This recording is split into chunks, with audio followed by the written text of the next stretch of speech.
وفاق اور صوبوں کے مابین ایک دیرینہ جو توازن کا تقاضا تھا پاکستان کے اندر، اس کو اچیو کرنے کا ایک بڑا ہی سگنیفیکنٹ اسٹیپ تھا، اور اس میں تمام پارلیمانی جماعتوں کا کردار تھا۔ گو کہ اس وقت حکومت پیپلز پارٹی کی تھی، وہ پروسیس کو لیڈ کر رہے تھے، رضا ربانی صاحب 18ویں امینڈمنٹ کی اس کمیٹی کو ہیڈ کر رہے تھے، تو وہ ایک حد تک تو ہے پیپلز پارٹی کا کردار، لیکن اس میں تمام پارلیمانی جماعتوں نے کنٹریبیوٹ کیا۔ میں نے ان کی ڈیلیبریشن دیکھی ہیں، ایک ایک سینٹنس پہ لمبی لمبی باتیں ہوئی ہیں، بڑی ڈیٹیل میں مائنیوٹلی ہوئی ہیں، تو یہ بڑا حوصلہ افزا تھا، باوجود اس کے کہ پیپلز پارٹی کی کارکردگی، دوسری جماعتوں کی کارکردگی، اس سے ہمیں اختلافات رہے ہیں، اور یہی جمہوری معاشرے میں ہوتا ہے، اور ہم کھل کے اس اختلاف کا اظہار بھی کرتے ہیں۔ لیکن یہ دو سگنیفیکنٹ، بہت ہی ایک اہم اچیومنٹس تھیں۔ اب بدقسمتی سے یہ دونوں حاصلات ریورس ہو رہی ہیں، اور یہ پاکستان کے ڈیموکریٹک فیوچر کے لیے، جمہوری مستقبل کے لیے کوئی خوشائند بات نہیں ہے۔ یہ میں کیوں کہہ رہا ہوں، ذہن میں رکھیے کہ پاکستان جس طرح کی اس کی ساخت ہے، وہ ایک کثیر القومی ملک ہے، وہ ایک سنگل نیشن اسٹیٹ نہیں ہے، ہر ریاست مختلف ہوتی ہے۔ پاکستان جب بنا تو اس وقت یہاں پہ بنگالیز بھی تھے، یہاں پہ سندھی اور پنجابی اور سرائکی اور پشتو، قومیں تو خیر بہت ہیں، لیکن اگر میں فیڈریٹنگ یونٹس یا وفاقی وحدتوں کی بات کروں تو یہ 5 تو پرامیننٹ تھیں۔ ایسے حالات میں، ایسی ساخت میں، جب آپ کے ملک کے اندر ایک لمبی تاریخ رکھنے والے قومیں ہوں جو ماضی میں خود ممالک رہے ہوں، ریاستیں رہی ہوں، وہ جب مل کے ایک ریاست بنائیں گے تو اس کی شکل، ڈھانچہ اور تقاضائیں مختلف ہوں گی۔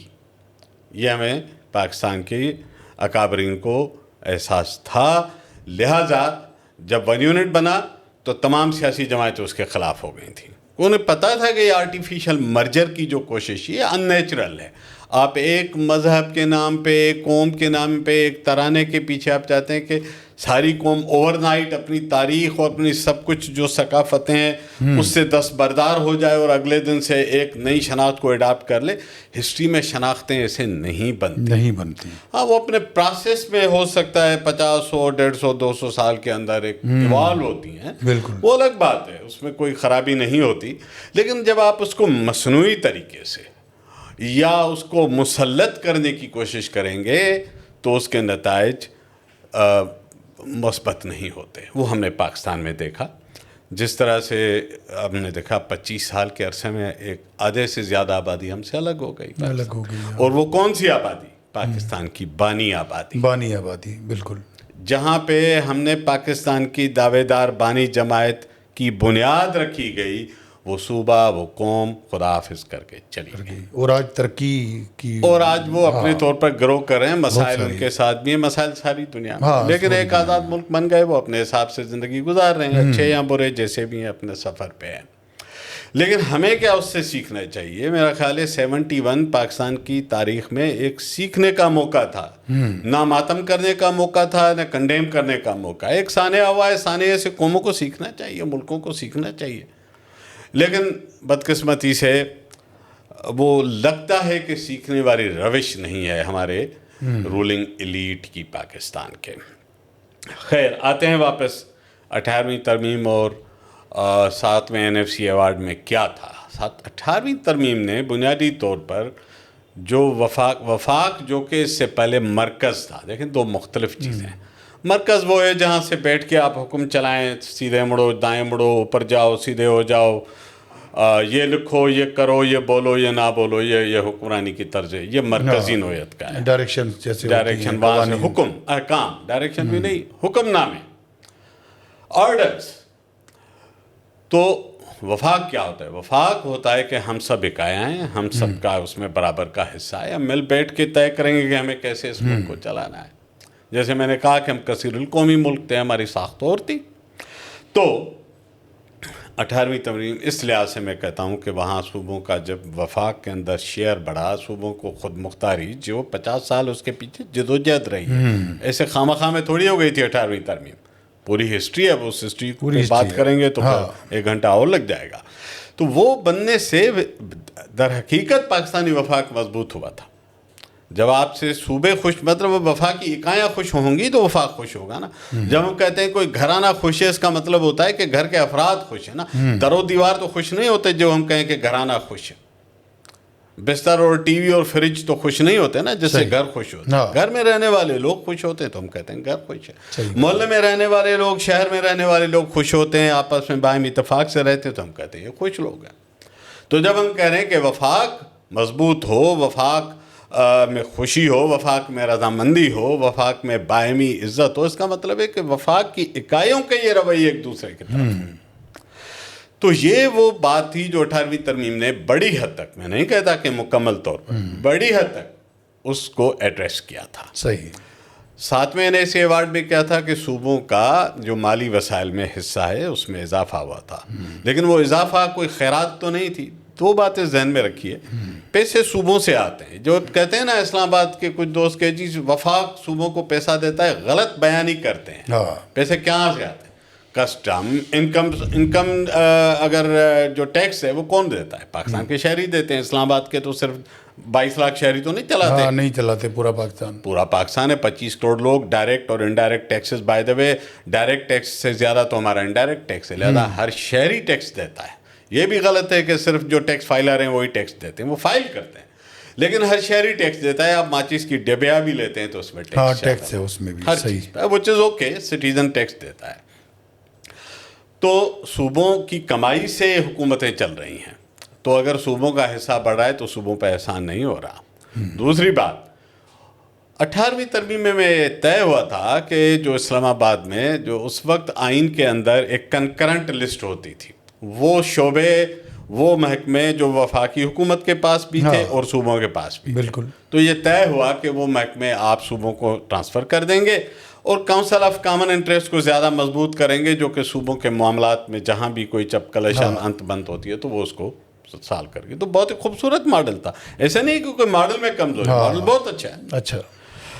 تو اس پہ صوبوں کا اگر حصہ بڑھ رہا تھا تو صوبوں کے پاس ذمہ داریاں بھی جا رہی تھیں. جب 17 محکمے فلی ان کو ہینڈ اوور ہو رہے ہیں تو ظاہر ہے ان کے اخراجات بڑھنے تھے نا. مطلب سندھ حکومت نے اگر جناح ہاسپیٹل بنائی اور وہاں پہ وہ لے آئے ہیں جو روبوٹکس کا جس سے کینسر کا علاج ہو رہا ہے اور بہت ساری چیزیں امپروو ہوئی ہیں، تو وہ وفاق کی حکومت نے خرچے ٹرانسفر کیے ہیں نا سندھ حکومت کو. اب بجٹ اٹھا کے دیکھ لیں. میں جناح اسپتال کی تو ایک مثال دے رہا ہوں، NICVD کو اٹھا کے دیکھ لیں، اب اس کا اسپریڈ دیکھ لیں، کئی شہروں میں آ گیا. تو یہ خرچے سندھ کے لوگ، سندھ کی حکومت اٹھا رہی ہے نا. تو وفاق نے جب محکمے زیادہ ٹرانسفر کیے، ذمہ داریاں زیادہ تفویض کیں، تو 7ویں NAC ایوارڈ میں اس کا حصہ لاجیکلی بڑھا. صحیح بات ہے. اب ان دونوں کو بس کیسے کیا جا رہا ہے، مختصراً اس کا جائزہ لیتے ہیں. یہاں پہ خرابی ہونے کا خدشہ پیدا ہو گیا ہے. ایک نئے ادارے بنائے گئے ہیں اسلام آباد میں جو پہلے ہم نے نہیں سنے تھے، جن کا آئین میں تذکرہ نہیں تھا. میں نے اس پہ ابھی بحث نہیں کر رہا کہ وہ ادارے اچھے ہیں، برے ہیں، کیسے نہیں ہیں، کیسے ہونے چاہیے. ان کو بنانے چاہیے تھے یا نہیں بنانے چاہیے تھے. میں بنیادی بات کرتا ہوں کہ یہ وہ سارے کام جو آپ ان اداروں کو دے رہے ہیں وہ تو آئین میں صوبوں کے پاس ہیں آلریڈی، تو ان کو چلانے دیں. ہاں، جہاں ان میں خرابیاں ہیں آپ ٹھیک ڈیموکریٹک پروسیس چلائیں گے نا، لوگ ان کے گلے سے پکڑ کے ٹھیک کروا لیں گے. لیکن اگر آپ اس کو اسلام آباد سے چلانے کی کوشش کریں گے تو لوگ کہیں گے اچھا آپ چلا رہے ہیں تو آپ ہی ٹھیک کریں، ہم کون ہوتے ہیں. تو ایک تو آپ نے متوازی ادارے بنا کے جو اس کی اصل روح تھی 18ویں ترمیم کی، اس کو آپ نے ریورس کرنا شروع کر دیا. اب سارے چھوٹے بڑے فیصلے اسلام آباد سے ہو رہے ہوں. صوبوں کے اندر روز مرہ کا بزنس بھی وفاقی اداروں مختلف شکل میں ان کے احکامات، ہدایات یا مداخلت کی شکل میں چل رہا ہے. آپ کو پتہ ہے، آپ ہیڈ کوارٹر میں بیٹھے ہیں سندھ کے صوبائی دارالحکومت میں، آپ کو اچھی طرح بالکل. تو یہ 18th امینڈمنٹ کی اسپرٹ کو اس نے ہرٹ کیا ہے. صوبے واپس اس طرح سوچ رہے ہیں کہ یار جو خود مختاری جس کا وعدہ آئین میں تھا، جس کو مزید تقویت دی گئی تھی 18ویں ترمیم میں، وہ کہاں گئی. دوسرا، NFC ایوارڈ کے اندر آئین کے اندر درج تھا، مجھے آرٹیکل یاد نہیں ہے، غالباً 160 ہے کوئی، میں آئینی ماہر نہیں ہوں لیکن چیک کر سکتے ہیں، میرا خیال ہے 160 ہے. تو اس میں لکھا ہوا ہے کہ کوئی بھی نیا NFC ایوارڈ جب بھی آئے گا تو صوبوں کا جو پچھلے ایوارڈ میں حصہ ہے اس سے کم نہیں کر سکتا، بڑھے گا، کم نہیں کر کم از سکتے، کم یہ لکھا ہوا ہے۔ لیکن اب کم ملا ہے۔ اب کیا ہوا ہے، اب انہوں نے اس کی اگر سڑک پہ رش بڑھ گیا ہے تو بائی پاس روڈ بنا لی۔ انہوں نے کہا اچھا آئین، پہلے تو کوشش تھی کہ آئین میں یہ ترمیم آ جائے، جو ہم سن رہے تھے 28ویں ترمیم، 28ویں ترمیم، تو وہ خواہش یہ تھی کہ چلو آئین کے تھرو ہی نا اس کو لاگ کر دیں۔ اب ظاہر ہے پیپلز پارٹی، میں سمجھتا ہوں اور بھی جماعتیں JUI وغیرہ، انہوں نے بھی کہا کہ بھائی آپ آئین کے ساتھ یہ کھلواڑ نہ کریں، لیکن طریقہ پھر بھی انہوں نے نکال لیا۔ اب میں آپ کی جیب سے پیسے آپ کو منت کر کے لے لوں، آپ کو ریوالور دکھا کے لے لوں، آپ کی جیب کاٹ کے لے لوں، اگر میں پیسے لے گیا آپ کے پیسے تو گئے۔ اب آئینی ہے غیر آئینی سے قطع نظر، بنیادی بات یہ تھی کہ صوبوں کو پیسے ملنے تھے، اور صوبے وہ پیسے ٹھیک خرچ نہیں کرتے، وہ الگ بحث ہے، اس پہ بات ہو سکتی ہے، وہ گورننس کے ایشوز میں چاروں صوبوں میں ہم اس پہ الگ الگ بات کر سکتے ہیں۔ لیکن اس بات کو میں سم اپ کروں کہ مختلف طریقوں سے پیسے، ایک تو کیش سرپلسز، حکومت صوبائی حکومتوں کو کہا گیا کہ آپ ہم سے NFC ایوارڈ میں پورے پیسے لیں بھائی، جو آپ کا حصہ ہے آپ ہم سے لیں، سندھ کو کیا گیا 2200 ارب روپے آپ لے لیں، لیکن سال کے آخر میں نا آپ اس میں سے اتنے 100 ارب واپس بھی کر دیجیے گا۔ تو آپ اپنے بچے کو جیب خرچی دیتے ہیں کہ میں تمہیں مہینے میں 5000 دوں گا، 25ویں تاریخ کو اس میں سے 4000 پہ مجھے واپس محلے کو آپ بتائیں گے جی میں اپنے بچوں کو 5000 پہ پورے دیتا ہوں۔ تو یہ ایک گیپ کی گئی۔ اب صوبے جو بھی وجہ ہو انہوں نے کمپرومائز کر لیا، میں ابھی وجوہات پہ الگ بات کر سکتے ہیں، لیکن سیاسی مصلیتیں ہیں، کوئی جو بھی ہے انہوں نے کر دیا۔ پھر انہوں نے ایک اور کام کیا، پیٹرولیم لیوی، ابھی اس پہ بہت بات ہوتی ہے، پہلے مجھے یاد ہے 6-8 مہینے پہلے میں نے اس پہ لکھنا شروع کیا تو اس پہ بات نہیں ہو رہی تھی۔ پیٹرولیم لیوی بھی وہ صوبوں کا کوئی کہتے ہیں سیل ٹیکس کو کس طرح سے وہ کیا گیا، اور اس کو لیوی کا نام دے کے اس پہ کیسے کھلواڑ کھیلا گیا۔ سیلز ٹیکس ایک ایسا آئٹم ہے جو کہ NFC ایوارڈ کا ڈویزبل پول کا پارٹ ہوتا ہے، تو اگر آپ پیٹرولیم کے اوپر لیتے ہیں سیلز ٹیکس تو آپ کو 57.5% صوبوں میں بانٹنا پڑے گا۔ تو انہوں نے کہا اچھا اس کو سیلز ٹیکس نہیں کہتے، اس کو پیٹرولیم ڈیولپمنٹ لیوی کہتے ہیں۔ تو آپ کا نام میں عبد الحمید کے بجائے عبد الوحید رکھ کے کل سے آپ کے گھر پہ قبضہ کر سکتا ہوں۔ آپ تو گھر تو عبد الحمید کا، آپ تو عبد الوحید ہیں، آپ کہیں یار میں عبد الوحید نہیں ہوں، میں کہوں نہیں میں نے آپ کے اوپر نام جو رکھا ہے، آج سے آپ عبد الوحید ہیں، گھر خالی کر دیں۔ تو یہ لیوی نام رکھ کے، تو یہ لیوی نام رکھ کے صوبوں کا سیلز ٹیکس اٹھا کے لے گئے۔ اس سال 1700 ارب روپے جمع ہوئے، ان میں سے ظاہر 900 ارب صوبوں کے پاس جانے تھے، یا جو بھی کیلکولیشن کریں 900-950 ارب روپے صوبوں کے پاس جانے تھے، تو وہ سارے کے سارے وفاقی حکومت نے رکھ یہ لیا۔ تو ایسے لگتا ہے کہ کوئی بڑی واردات کی گئی صوبوں کے ساتھ۔ نہیں، واردات تو ڈھکے چھپے ہوتی ہے، صوبوں کی موجودگی میں ہی ساری پارٹیاں پارلیمنٹ میں بیٹھی ہیں، کسی نے آواز ہی نہیں نکالی۔ میں تو اس کو واردات میں، یا تو ان کی سمجھ نہیں آئی ہوگی۔ نہیں اتنی بھی سمجھ ہے، پیسوں کے معاملے میں بڑے تیز ہیں۔ اچھا، ہمارے پارلیمنٹیرینس کیا بات ہے، ساری ریاضی ان کو فی الجبرا کے سارے فارمولے آتے ہیں جہاں پیسے گننے پڑے، باقیوں کا مجھے نہیں پتا، گنتے پورے ہیں، اچھی طرح گنتے ہیں باقاعدہ۔ تو میرا مقصد ہے کہ ان کو پتہ ہے، اتنے سادہ نہیں ہیں یہ جماعتیں، انہوں نے ملک چلایا ایک زمانے سے، ان کو پتہ ہے۔ اگین میں کہتا ہوں وجہ کچھ بھی ہو، NFC ایوارڈ میں جو صوبوں کا حصہ تھا وہ اس طریقے سے کم کر دیا گیا۔ تو یہ دونوں چیزیں 18ویں ترمیم، NFC ایوارڈ، ان کو خاموشی سے ریورس کر دیا گیا ہے۔ اچھا نصیر صاحب، اب ہم آتے ہیں وہی وفاق والی باتیں۔ کراچی شہر، کراچی کی ہسٹری آپ نے پڑھی بھی ہے، آپ نے اس پہ کافی لکھا بھی ہے، تو ہم آتے ہیں کراچی پہ کہ کراچی کیا واقعی سندھ کا حصہ نہیں تھا، اور یہ عجیب و غریب قسم کی تھیوریز پہلے ہم نے کبھی نہیں سنی تھی۔ اب کراچی کو پتہ نہیں ہڑپ کرنے کی کوئی پلاننگ ہے، یا ماحول بنایا جا رہا ہے، یا کیا معاملات ہیں، کیا منصوبہ بندی ہے، اس پر تھوڑا سا آپ۔ دیکھیں، جو لوگ تاریخ نہیں پڑھتے وہ ان کی مرضی ہے جو تاریخ ایجاد کر لیں۔ اگر میں تاریخ نہ پڑھوں، میں یہاں سے بیٹھ کے گنی بساؤ کی اپنی تاریخ بنا سکتا ہوں، میں فرانس کی اپنی تاریخ لکھ دوں، میں کہہ دوں گی جو وہ سومرا حکومت کا علاقہ تھا، فرانس تو کون کہتا ہے فرینچ کا تھا۔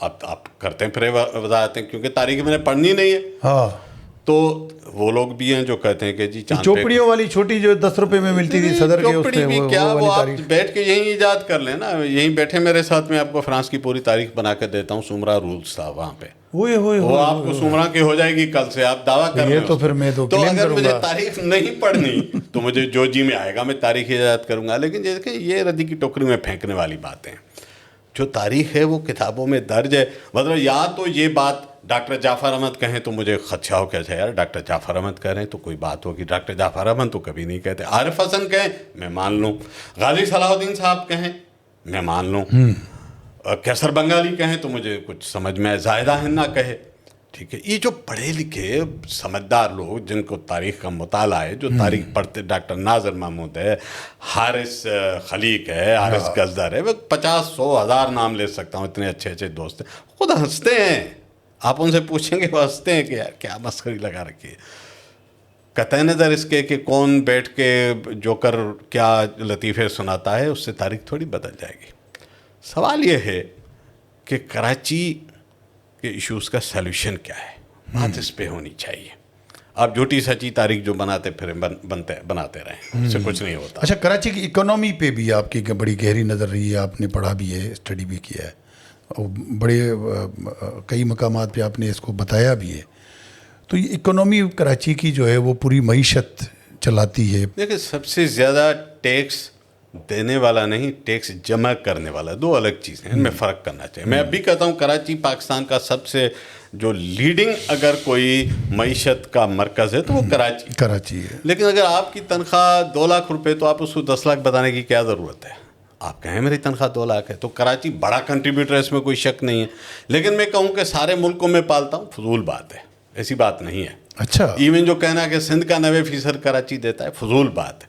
اگر آپ ٹیکسیشن اور فائنینس کی ABC جانتے ہو تو آپ کو پتا ہوگا، ورنہ ایسے ہی جیسے کہانیاں تاریخی لکھی جاتی ہیں معیشت کی بھی لکھ دیں، کون مانے گا اس کو؟ بھائی کراچی از اے ٹیکس کلیکشن سینٹر. مطلب کسٹم ڈیوٹی ساری کراچی میں جمع ہوتی ہے، اس کا مطلب یہ کہ سارا کسٹم کراچی کے شہر پیدا کرتا ہے. ایسے تھوڑی، کسٹم تو ان گڈس پہ لگتا ہے جو سارے پاکستان میں جاتی ہیں. اب چونکہ وہ ڈاکومنٹ یہاں ہوگا، پورٹ یہاں پر ہے، تو لاجیکلی کل کو اگر یہ گوادر پورٹ ایکٹیو ہو جائے فرض کریں، اور کراچی کی ساری ٹرانسپورٹ ادھر چلی جائے، تو پھر کہیں گے کہ جی گوادر سارے پاکستان کا کسٹم ڈیوٹی پے کرتا ہے. تو یہ تھوڑی ہوتا ہے بھائی، کسٹم ڈیوٹی ہے. اب آتے ہیں انکم ٹیکس. انکم ٹیکس سارے پاکستان کے لوگ دیتے ہیں. مثال کے طور پر کارپوریٹ ٹیکس سندھ کے اندر بہت بڑا، جو اس کو فار ایگزامپل میں ابھی پرامنس کی ڈسٹریبیوشن آپ کو بتا دیتا ہوں. سندھ میں سب سے بڑی آئل اینڈ گیس کی کمپنیاں آپریٹ کرتی ہیں، جتنی بھی بڑی، کیونکہ 60-70% آئل اینڈ گیس پاکستان کا سندھ سے پروڈیوس ہوتا ہے. تو دنیا کو پتہ ہے کم از کم 90 کی دہائی سے یہ سندھ سے برآمد ہوتا ہے سارا آئل اینڈ گیس. یہ ساری oil and gas companies Karachi کے باہر سندھ کے تمام اضلاع میں آپریٹ کرتی ہیں، تقریباً ہر ضلع میں ریزرو. ان کے جو ہیڈ کوارٹر شہر ہے، ان کے جو دفاتر ہیں ہیڈ کوارٹر کے، وہ سارے کراچی شہر میں ہیں، کیونکہ ظاہر ہے بڑا شہر ہے، پورٹ ہے. تو وہ جب انکم ٹیکس ریٹرن فائل کریں گی تو کراچی میں فائل کریں گی. ہاں، تو اس کا مطلب یہ نہیں ہے کہ وہ انکم ہی کراچی میں جنریٹ ہوئی، یہ انکم کراچی میں ڈاکیومنٹ ہوئی.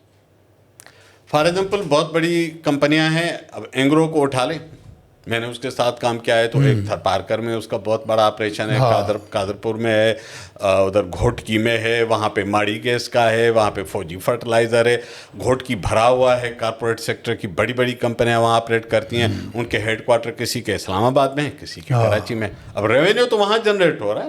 اس کا مطلب تھوڑی ہے کہ میں نے، یا ایون کوئی ایک شہر اس طرح کلیم کرے، فضول بات ہے. آپ یہ کہیں کراچی یہ سب سے بڑا معاشی مرکز ہے، اس سے کوئی انکار نہیں کر سکتا. لیکن 90% دیتے ہیں، پالتے ہیں، فضول بات ہے.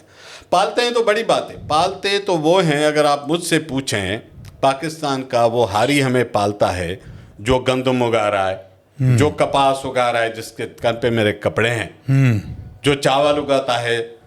ہمارے کئی دوستوں جنہوں نے دھان کی کھیت نہیں دیکھے، گندم کی کھیت نہیں دیکھے، انہوں نے ہمیشہ گندم اور چاول دیکھے ہیں یوٹیلٹی اسٹور کے، سپر اسٹور کے شیلف پہ. وہ پروسیس کا ان کو پتہ ہی نہیں پتا.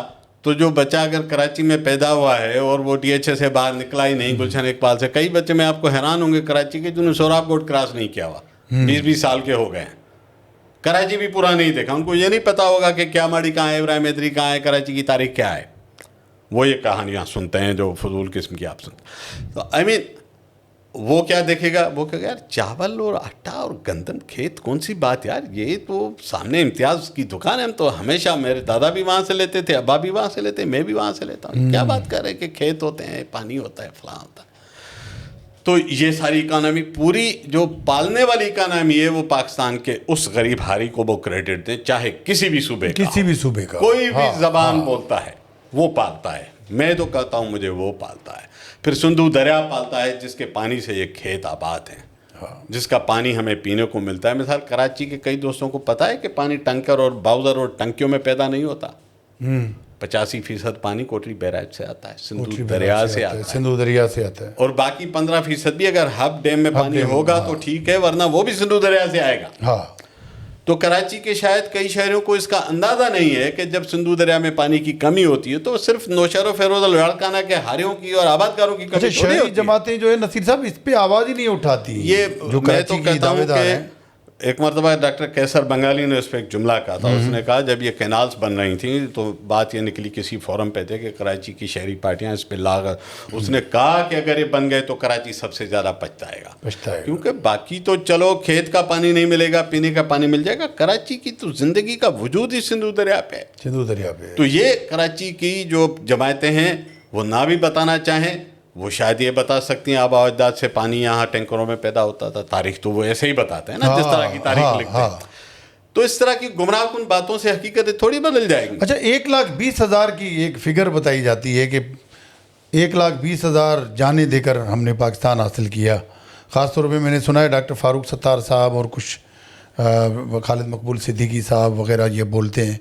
1,20,000 کی کیا فگر ہے, یہ مجھے آج تک سمجھ نہیں آئی. ایسی تاریخ ہے جیسی وہ بتا رہے ہیں باقی چیزوں پہ, ایسی تاریخ ہے. میں لکھ کوئی دیتا ہوں مزارات, کوئی نشانات. نہیں, میں کل سے لکھ دیتا ہوں کہ 2 لاکھ سومرو کمیونٹی کے لوگوں نے جانے دے کے پاکستان بنایا تھا. اب کریں تردید, بیٹھ کے کریں تحقیق. میں لکھ دیتا ہوں, مجھے کون روکتا ہے. میں اگر لیڈر ہوں, ٹی وی چینل میرے ماتحت ہیں, میرے گن پوائنٹ پہ ہیں, بلکہ شہر کی میڈیا تو گن پوائنٹ پہ رہی ہے, تو نشر کریں گے نا کہ 2 لاکھ سومرا کمیونٹی نے مل کے 1,20,000 جانے گئے تھے. تو بھائی ایسی افسانوی کہانیاں تو اس ملک میں بھری ہوئی ہیں نا, پتہ نہیں کیا کیا ایجاد ہوتا ہے اس ملک میں. ان کا بس چلے تو یہ کہہ سکتے ہیں کہ پہلا راکٹ ہم نے ایجاد کیا تھا, یہاں بیٹھ کے لالو کھیت میں بنا تھا. آپ کہہ دیں, آپ کو کون روکتا ہے بھائی. تاریخ کے اپنے حقائق ہیں. پاکستان کیسے بنا تھا اس پہ پورا آپ کر لیں الگ پروگرام. یا جنہوں نے قربانیاں دیا ضرور دی تھیں, لیکن مجھے بتائیے قربانیاں جب دی تھی تو جو پاکستان بنا ہے اس میں نوشکی ہے, اس میں چاغی ہے, اس میں ڈیرہ اسماعیل خان ہے, اس میں راجن پور ہے, اس میں وزیرستان بھی ہے, اس میں خوشاب اور قصور اور چولستان کے علاقے بھی. پھر ہمیں ہر جگہ ہونا چاہیے. پھر ہم ایک شہر کے اوپر کیوں بیٹھ کے بات کریں. پاکستان تو بنیان نے سارا بنایا تھا. تو اگر ایسے ہی آرگیومنٹ کرنا ہے, میں اس طرح کے آرگیومنٹس کو نہیں مانتا. لیکن بات ہے کہ جو کراچی میں آج رہتے ہیں, جو سندھ میں تمام شہروں اور گاؤں میں جو لوگ رہتے ہیں, وہ اب اس دھرتی کا حصہ ہیں. ان کو سمجھنا چاہیے. نہ میں یا آپ, نہ وہ آپ کو نکال سکتے ہیں, نہ آپ انہیں نکال سکتے ہیں. دس از دا ریئلٹی. چلے سر, ہم مان لیتے ہیں کہ کلیکشن پوائنٹ ہے, لیکن کلیکشن پوائنٹ بھی جتنا کلیکشن دیتا ہے کراچی, کیونکہ ایک ہی پورے پاکستان میں سب سے بڑا شہر بھی ہے اور سی پورٹ سٹی بھی ہے اور اس طرح سے, لیکن اس کو ریٹرن میں وہ نہیں ملتا. کراچی کی ترقی جو ہے وہ آج تک اس طرح سے نہیں ہو سکی جتنا کراچی دیتا ہے. تو بات اس پہ ہونی چاہیے تھی. ہاں, اس پہ بات نہیں ہوتی. اچھا, کون نہیں دیتا, پیسے کہاں جاتے ہیں مجھے بتائیے نا. آپ کو اگر 82% شیئر NFC کا پاپولیشن پہ آتا ہے, وہ بھی 82 اب بنا ہے, ورنہ 100% ہوتا تھا, تو پیسہ تو اسلام آباد کے پاس جاتا ہے. اس پر کوئی بات نہیں کرتا, کراچی کی شہری جماعتیں نہیں کرتی. کہ آپ ڈائسیکٹ کریں نا کہ اچھا اتنا پیسہ اسلام آباد جاتا ہے, اوپر سے شروع کریں نا, پھر آئیں کہ کراچی میں کتنا آتا ہے, میں نے سندھ پرامنس میں کتنا آتا ہے. یس, پھر اس کا حساب ہونا چاہیے. اور کراچی کو کیوں نہ ملے, کراچی میرا شہر ہے. یہ تھوڑی ہے کہ کراچی کسی لسانی گروہ کا شہر ہے. کراچی ہم سب کا شہر ہے, میٹروپولیٹن ہے. اب جیسے بھی ہسٹری کے پروسیس میں یہاں پہ ساری قومیں یہاں پہ بستی ہیں, سب کا شہر ہے نا. اگر میں اس کو اپنی آواز کو لسانی رنگ دوں گا تو اس شہر کے ساتھ زیادتی کروں گا. اگر میں نے کراچی کی بات کرتے ہوئے جس طرح کی کراچی کی کنفیگریشن ہے, جو یہاں کی سوشیولوجی ہے, جو یہاں کی ڈیموگرافی ہے, اگر آپ اس کو ایک لسانی رنگ میں کلر کریں گے تو آپ کراچی کے کیس کے ساتھ زیادتی کریں گے. اگر آپ صرف یہ تاثر دیں گے کہ جی فلاں تنظیم اور فلاں لسانی گروہ کے لیے ہی ہے سب کچھ, تو پھر جو باقی لوگ ہیں وہ کہیں گے اچھا بھائی لڑو لڑائی جا کے کرو اگر کرنا ہے. کراچی اتنا بڑا ہے, تمام قومیں زبانیں بولنے والے. آپ یہ بھی تو کہنا سارے پاکستان کے لوگ یہاں رہتے ہیں, تو پاکستان کی فیڈرل گورنمنٹ الگ سے بھی تو کراچی کو کچھ دے. ابھی تو یہ 25-30 سال سے یہاں کی جو نمائندہ جماعت کہلانے کی دعوے دار تنظیم ہے MQM, ان سے کہیں نا کہ آپ نے اسلام آباد میں کتنی لڑائیاں لڑی ہیں, ابھی بھی تو وفاقی حکومت میں بیٹھے ہیں. ابھی بھی تو NFC ایوارڈ میں جو حصہ گیا اس کا کراچی پہ اثر نہیں پڑے گا کیا؟ پڑے گا. تو کبھی انہوں نے اسلام آباد میں کھڑے ہو کے یہ بات کی ہے؟ یہاں پہ میں کہتا ہوں سندھ اسمبلی میں کرنی چاہیے، کیوں نہیں کرنی چاہیے، لیکن بات یہ ہے کہ اگر 100 میں سے 80 روپیہ جو اٹھا کے لے جائے آپ کا، اس کا آپ نام نہ لیں، جو باقی 20 روپے میں سے 15 لے جائے اس پہ آپ چڑھائی کر دیں، 15 والے سے مانگے حساب، میں اس کا انکاری نہیں ہوں، لیکن جو 80 لے گیا اس پہ بھی تو بات کرو بھائی. اس کے ساتھ آپ وہاں پہ جڑواں ہو کے بیٹھ جاتے ہو، اس کے سامنے آپ کے ہونٹ نہیں ہلتے. مثال کے طور پر کراچی میں کہتے ہیں جی پانی نہیں ہے، پانی کیوں کراچی کا آج کم ہوا ہے؟ کیا کراچی کی جو واٹر اکانومی ہے ایک ڈارک اکانومی ہے؟ کیا ان سب کو نہیں پتا کہ کس کے پاس ہے؟ متن میں نام لیں گے؟ نہیں لیں گے. ایسے سیاسی جماعتیں ایک دوسرے کو گالیاں دینا آسان ہوتی ہیں سب کے لیے. اچھا، کراچی کے مسائل کا حل کیا الگ صوبہ یا وفاق کے حوالے کرنا ہے؟ جو وفاق کے حوالے ہیں پہلے ان کا تو اشر دیکھ لیں. میں اسلام آباد میں رہتا ہوں، ذرا اسلام آباد والوں سے پوچھ لیں کہ وہاں کتنے ہزار مسائل ہیں. اچھا، ایسا نہیں ہے کیونکہ اسلام آباد کا آپ کے وہاں پر بھی مسائل ہیں، کیونکہ وہ تو کہا جاتا ہے کہ اسلام آباد تو بڑا بہترین شہر ہے. ہاں وہ دور سے نظر آتا ہے پاکستان کے سارے. اب لاہور میں آپ جائیں تو جو لاہور از مچ بیٹر، میں انکار نہیں کرتا، لیکن کسی نے غریبوں کا لاہور دیکھا ہے اسکرین پہ؟ جو کچی آبادیاں اور وہ کچی آبادیاں بہت سارے ایسے. ہم سب کیا دیکھتے ہیں بڑے شہروں میں، اگر میں کراچی کے ایئرپورٹ سے نکل کے شارع فیصل لے کے DHA تک جاؤں، کل کی فلائٹ میں واپس جاؤں، تو کراچی تو ویری ڈیولپڈ سوسائٹی ہے، اس میں کیا خرابی ہے بھائی؟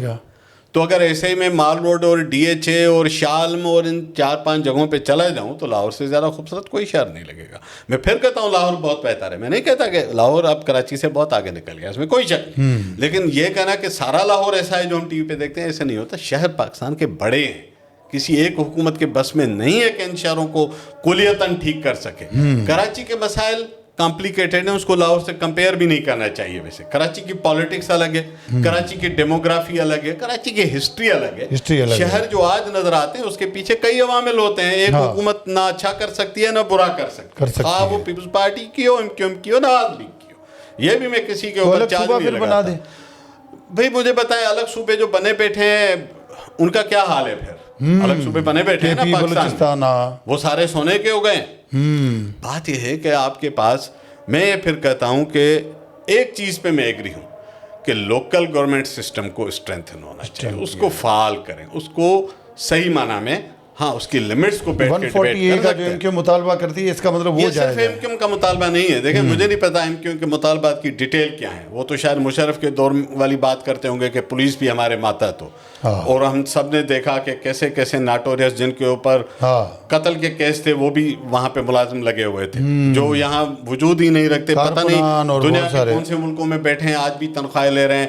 پورے ادارے اٹھا کے آپ نے ایک تنظیم کے ماتحت کر دیے. ہاں اگر یہاں لندن جیسا آنیسٹ سسٹم ہو، وہاں جیسے کوئی میئر ہو اور وہاں کی حکومت کا ماحول ایسا ہو، سٹیزنری ویسی ہو جہاں پہ کوئی ٹیررسٹ بے شک وہ کسی زبان کا ہو، وہ میرے کھاتے میں جا کے نوکریاں لے کے تنخواہ ٹیکس پیئر منی سے گن لے کے نہیں گھومے گا، وہ کراچی ہو یا لاڑکانہ ہو، میں دونوں کی بات کرتا ہوں.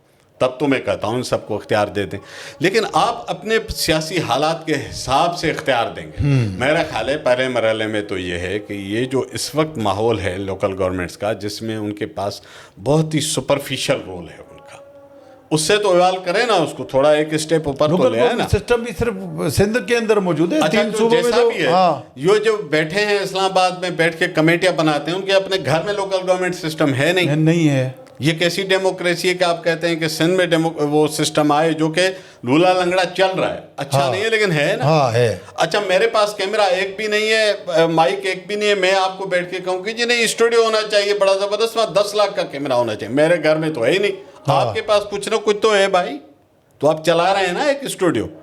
تو پہلے یہاں سے اسٹارٹ کریں. وہ جو کمیٹیاں بنا کے، وہ اس دن بلال بھٹو نے بات ٹھیک کی کہ کب تک ان کے لولی پاپ پہ لگو گے، ان کے تو گھر میں لوکل گورنمنٹ سسٹم نہیں پائے تو ان سے الگ ہو جائے. اس میں میک سینس. اب آتے ہیں مجموعی طور پر پاکستان میں لوکل گورنمنٹ کی اسٹرینتھنگ کے علاوہ جمہوریت اسٹرینتھن نہیں ہوگی، اس میں بالکل کلیئر ہوں. کہتا ہے نا اگر اس کے کہ اس کا مطالبہ MQM کرتی ہے، نواز لیگ کرتی ہے، کوئی اور کرتا ہے، کوئی بھی نہ کرتا، میں پاکستان کے شہری کی حیثیت میں کہتا ہوں اور سندھ کے شہری کی حیثیت میں کہتا ہوں کہ یس لوکل گورنمنٹ کو اسٹرینتھ ہونا چاہیے. ہاں اس کی لمٹس کو ڈیفائن کریں اور ان پیسوں کے ٹھیک خرچ ہونے کے. سب سے بڑا مسئلہ یہ ہے کہ آپ جو وسائل آتے ہیں وہ چاہے صوبوں میں آئے، کیا صوبوں نے, یہ کوشچن مارک اپنی جگہ ہے, صوبوں کا آئینی حق تو ہے, میں اس کے لیے ہمیشہ بات کروں گا, لیکن صوبوں نے کیا ان پیسوں کے ساتھ لوگوں کی ترقی کی ہے, یہ ڈیبیٹ ہے, اس پہ بات کریں, صوبوں سے سوال کریں, گلے پکڑیں اپنے تمام حکومتیں جو جب کی ہیں ان سے سوال یہ ہونا چاہیے اور تمام صوبوں میں ہونا چاہیے کہ آپ کو اتنے ہزار ارب روپے ایکسٹرا ملے تھے, امپیکٹ دکھاؤ ہمیں. This should be the question, بجائے اس کے کہ اسلام آباد کے حوالے کر دو, فلاں کے حوالے کر دو, صوبہ بنا دو. اس سے کراچی کے مسئلے حل نہیں ہونے, اور بگاڑ آئے گا. پاکستان اس وقت پانی کے بحران سے اتنا مبتلا ہو چکا ہے اور مزید ہوگا. سندھ کی زرعی زمینیں آج بھی سوکھی پڑی ہوئی ہیں, چلا کے بدین والے, سجاول والے, ٹھٹا والے تھک گئے کہ ہمیں پانی دو, لیکن پانی نہیں ہے. ڈاؤن اسٹریم کا آپ دیکھیں کہ لاکھوں ایکڑ زمین سمندر برد ہو گئی, لیکن اس کا بھی کہیں پہ کوئی ذکر نہیں ہوتا. شاید وہ ہماری زمین نہیں تھی یا ہمارے پاکستان کے نقشے میں وہ زمین نہیں تھی. تو اس تمام تر صورتحال پر جو آپ کی اسٹڈی بھی ہے, آپ کا اوپینین بھی بڑا اسٹرانگ ہوتا ہے, کیا کہیں گے؟ جی, ہم تھوڑی دیر پہلے بات کر رہے تھے نا کہ سندھو دریا میں پالتا ہے. ہاں, پورے پاکستان کی میں بات کر رہا ہوں, جو بھی ندیاں, جو چھوٹی اب تو ایک دریا بڑا دریا ایک ہی رہ گیا. ہاں, جتنی بھی چھوٹی چھوٹی نہر بھی ہے نا, جس کا پانی ہمارے رگوں میں دوڑتا ہے, وہ گلگت کے پہاڑوں سے لے کے یہ جو ہمارے کھیر تھر کے پہاڑوں کے ریلے آتے ہیں امٹ کے, یہ سب پاکستان کے لوگ اس کے احسان مند ہونے چاہیے, ہم سب کو. پہلے اس سے میں ایک کنیکشن لے لوں پیچھے جو ہم صوبے کی بات کر رہے تھے, پھر میں واپس اسی پہ آتا ہوں. دیکھیں کراچی کیوں انٹیگرل ہے سندھ کے اوپر. جو لوگ یہاں بیٹھ کے باتیں کرتے ہیں ان کو اندازہ نہیں کہ باقی سندھ کے ساتھ اس کی جڑت کتنی گہری ہے. ایک تو پورے سندھ میں اردو بولنے والے لوگ بیٹھے ہیں, ہمارے اور آپ کے ہزاروں اردو بولنے والے دوست ہیں, بالکل ہماری رشتہ داریاں ہیں. مطلب ایک ہی اب یہ دھرتی کا حصہ ہے. اس میں سوائے ایک چھوٹے سے گروہ کے جس کی سیاسی دکان اس نسل پرستی پہ چلتی ہے, باقی کوئی نہیں کہتا. اردو بولنے والے بھی نہیں کہتے. میں پرسنلی ہزاروں ہمارے جانے والے دوست یار آپ سب کے ہیں, سکھر میں بھی رہتے ہیں, نواب شاہ میں بھی رہتے ہیں, میرپور خاص میں بھی ہیں, جلو میں بھی ہیں, ٹنڈا یارہ میں, کون سا شہر ہے جہاں نہیں ہے. آپ چاہتے ہیں کہ وہ پھر ایک ایسا تصادم والا ماحول ہو کہ وہ بیچارے اپنے گھروں سے محروم ہو, کوئی یہاں سے محروم ہو. ہم نے 80 اور 90 کی دہائی میں جو بربریت دیکھ لی, اس سے ابھی کلیجہ ٹھنڈا نہیں ہوا. یہ کیسے لوگ ہیں جو 21ویں صدی میں بیٹھ کے بوری بند لاشوں کی باتیں کرتے ہیں, وہ بھی اسمبلی کے فلور پہ. میں حیران ہوں. یہ مینٹلی ایب نارمل لوگ ہیں. میں آپ کو بتا رہا ہوں, کراچی کے کسی اچھے سائیکٹرسٹ, ڈاکٹر ہارون صاحب اردو بولنے والے تھے, وہ گزر گئے, ان سے پوچھ لیتے ہیں نا, زندہ ہوتے آپ کو بتاتے ہیں نارمل اسٹیٹ آف مائنڈ نہیں ہے. کوئی لوگ ہیں جو قتل و غارت گری کے ماضی کے اوپر فخر کر سکیں. وہ تو ہٹلر کے یہودی جو ہٹلر کے ہاتھوں چلے, جنہوں نے اسرائیل بنایا, وہ بھی نہیں کرتے. جو ہٹلر کے معتقدین ہیں وہ بھی اب نہیں کرتے. بائی دا وے, یہ بوری بند لاشیں کن کے گھروں میں سب سے زیادہ گئی تھیں؟ اسی شہر کے گھروں میں ہماری اردو بولنے والے مائیں اور بہنوں کی گودیں زیادہ گئیں. میں کہتا ہوں وہ مائیں جو بہنیں جن کی گود اجاڑی گئی, جن کے گھر اجاڑ گئے, وہ میری بھی مائیں بہنیں ہیں. بے شک کوئی بھی زبان بولے, جن کے گھروں میں لاشیں گئی, بالکل آپ پھر ان کے گھروں میں لاشیں بھیجیں گے. اور بھیجنے والے کون تھے؟ وہ بھی آپ کو سب کو اپنے ہی تھے. تو یہ ظلم کی تاریخ اپنے لوگوں کو دھمکی دے رہے ہیں. کس کو دے رہے ہیں؟ کیا ملا ہے اس سے کراچی کو؟ کیا ملا ہے ایک عام اردو بولنے والے کو سوائے تباہی کے؟ آدھی تو انڈسٹری یہاں سے منتقل ہو گئی, کوئی بنگلہ دیش چلا گیا, کوئی پنجاب چلا گیا, پوری معیشت کا پٹا بٹا دیا دہشت گردی نے. اپنی میڈیا انڈسٹری پوری پنجاب میڈیا انڈسٹری کیا, آپ کی کون سی انڈسٹری ہے جو یہاں سے شفٹ نہیں ہوئی؟ ڈھاکہ کے انڈسٹریل ایریا میں یہاں کے انڈسٹریل بھاگ کے چلے گئے, کاروبار اجڑ گئے, معیشت اجڑ گئی, تعلیم برباد ہو گئی. اس شہر کے ساتھ یہ بوری بند لاشیں تو پیکیج کا نام ہے, صرف لاش تھوڑی ہے. پھر وہ لوگ بھی آ جاتے ہیں, جب آپ ایک گروہ بوریوں میں لاش ڈالتا ہے تو کوئی کھوپڑیوں سے فٹ بال کھیلنے والے پیدا ہو جاتے ہیں, پھر کوئی کھجی گراؤنڈ آپریشن بھی ہوتے ہیں, پتہ نہیں کیا کیا چیزیں. تو یہ پیکیج ہے بھائی. صرف آپ پھر صرف اسمبلی کے فلور پہ بتائیں نا کہ بوری بند صرف نہیں آئے گی, پھر پیکیج آئے گا. آپ کراچی کو اسی خون و کشت اور آگ میں دھکیلنا چاہتے ہیں, مبارک ہو, آپ کریں. یہ ہیں کراچی کے اونرز, یہ ہیں کراچی کے بانیان کہلانے کے لوگ. ہم ہیں کراچی کے وارث جو ہم کہتے ہیں کہ اس شہر میں امن اور محبت اور یگانگت ہو.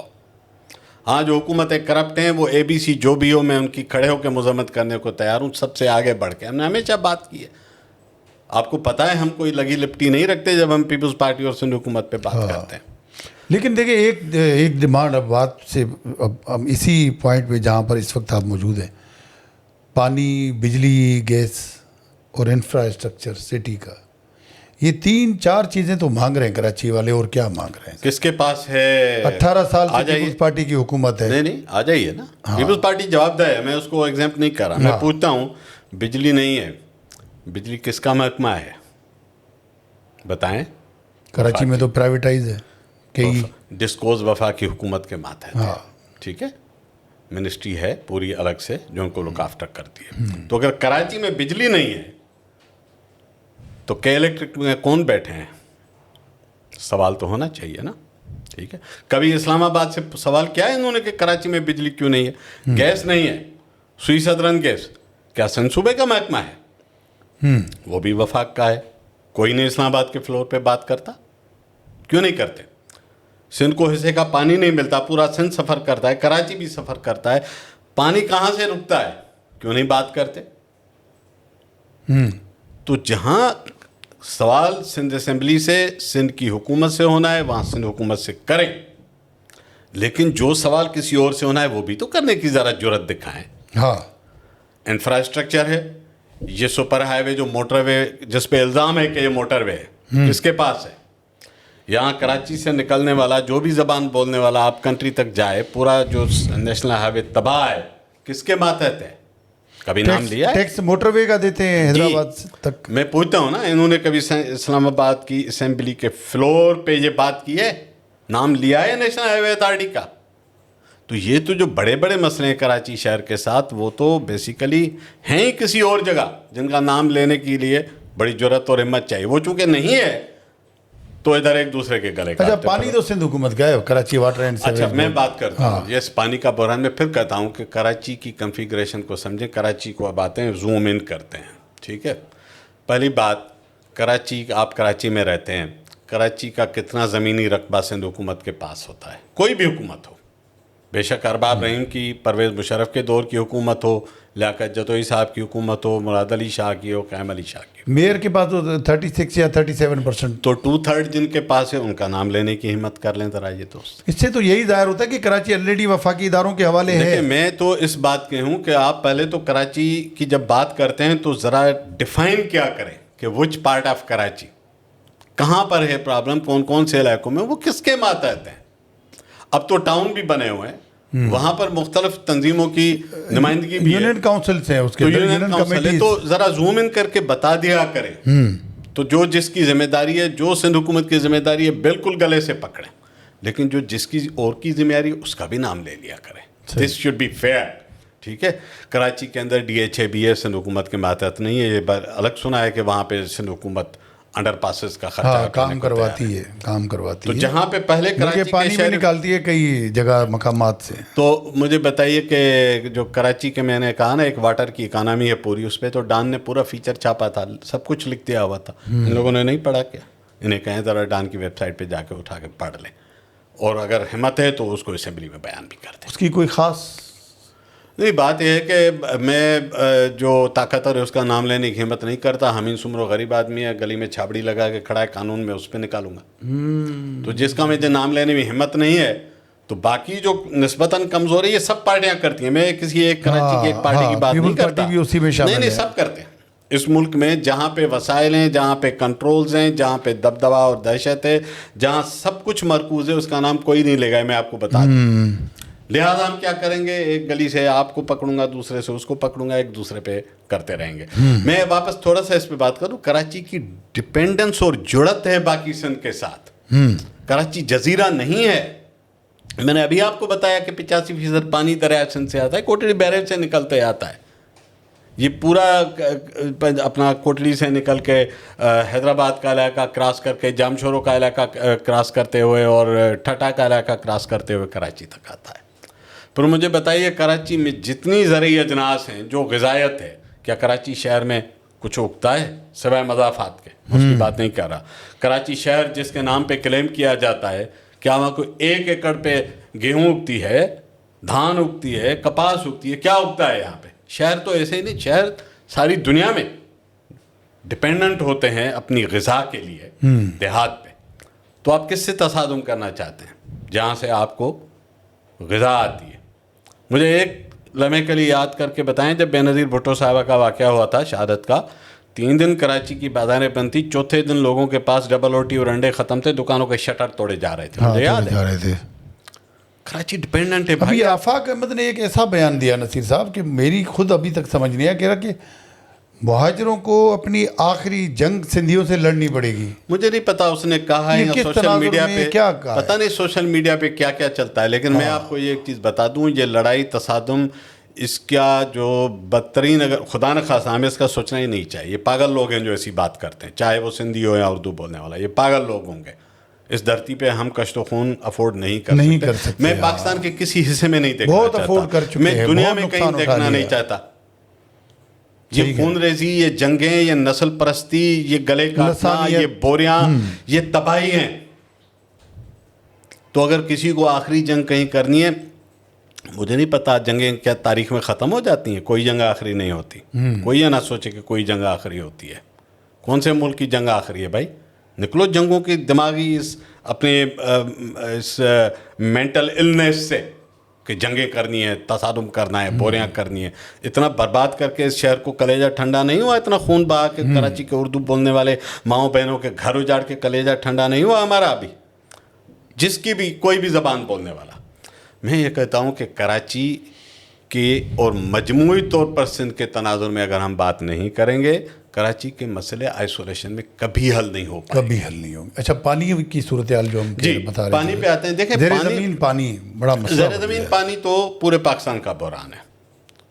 کراچی سے شروع کرتے ہیں. کراچی سمندر کے ساتھ ہے, زیر زمین پانی بالکل بھی پینے کے قابل نہیں ہے, کیونکہ سمندر میں جو پانی کی نمکیات ہے وہ 45-50 ہزار پارٹس پر ملین تک ہوتی ہے, اور آپ اس کو چکھ نہیں سکتے, آپ باقی چیز چھوڑ دیں. تو یہی زیر زمین ہے, کیونکہ کراچی بالکل سمندر کے ساتھ کھڑا ہے, تو اس کا تو گراؤنڈ واٹر پینے کے قابل نہیں ہے. تھوڑا اوپر ملیر اور گڈاب کے کچھ علاقوں میں آپ کو زیر زمین پانی اچھا ملے گا, وہ وہاں پہ ملے گا جہاں سے پہاڑوں سے, کھیتھر ہل سے ملیر اور ریور اور لیاری ریور وہاں سے جب نیچے آتی ہے, تو وہاں پہ کچھ جگہوں پہ آپ کو پانی میٹھا ملے گا. لیکن اس کی اتنی ڈرلنگ ہوئی ہے کہ مائننگ ہوئی ہے اس پانی کی, کہ اب وہ بھی بہت نیچے چلا گیا ہے. پورے پاکستان میں گراؤنڈ واٹر ریگولیشن ختم ہے. آپ جہاں جی چاہے ٹیوب ویل لگا لیں, آپ کو کھلی چھٹی ہے. دنیا میں ایسے کہ آپ ایک ہینڈ پمپ نہیں لگا سکتے, نلکا نہیں لگا سکتے, یہاں آپ tube well 12 lakh tube well تو اکیلے پنجاب صوبے میں ہے. اور پنجاب زیر زمین پانی اتنا ہی نکالتا ہے جتنا 91 کے پانی کے معاہدے میں اس کو شیئر ملتا ہے. اتنا پانی زیر زمین پہ چلا گیا ہے وہ. اچھا, ہر شہر میں ان کا زیر زمین پانی نیچے جا رہا ہے. سندھ کے بھی بڑے بڑے شہروں میں, کوئٹہ میں, پاکستان کے کسی شہر میں ریگولیشن نہ ہونے کا نتیجہ یہ ہے کہ زیر زمین پانی اسلام آباد میں بھی ختم ہو رہا ہے, متواتر نیچے جا رہا ہے. دیکھیں, پانی کا ایک ہائیڈرولوجک بجٹ ہوتا ہے. ہم سول انجینئرنگ میں نے پڑھی ہے, ہائیڈرولوجی میرا سبجیکٹ رہا ہے. ہائیڈرولوجک بجٹ ہوتا ہے جیسے آپ کی آمدنی اور اخراجات کا ہوتا ہے, بڑے سمپل کو لیا ہے. آپ دیکھتے ہیں کہ پانی ریچارج کتنا ہو رہا ہے, نیچے کتنا پانی نیا آ رہا ہے آپ کے زیر زمین پانی کے ذخیرے میں. پہلے تو یہ دیکھتے ہیں. ابھی میں معیار کی بات نہیں کر رہا کہ اچھا برا میٹھا کھارا, ابھی کی بات نہیں کر رہا. آیا کتنا اور آپ نے نکالا کتنا. تو سادہ ہی کویشچن ہے, اگر آتا ہے 5 یونٹ میں نکالتا ہوں 7 یونٹ, تو یہ کچھ برسوں میں ختم ہی ہونا ہے نا. چلیں, بہت پرانا جو اسٹاک ہے وہ 50 سال اور چل جائے گا. لیکن اب ہر جگہ پاکستان کے زیر زمین پانی کا ڈیٹا اٹھا لیں, کبھی آپ کہیں گے میں آپ کو ڈیٹا بتا دوں گا, پورے سرویز موجود ہیں. لگاتار پانی نیچے جا رہا ہے زیر زمین. اور پھر زیر زمین پانی کے اندر آرسینک ہے.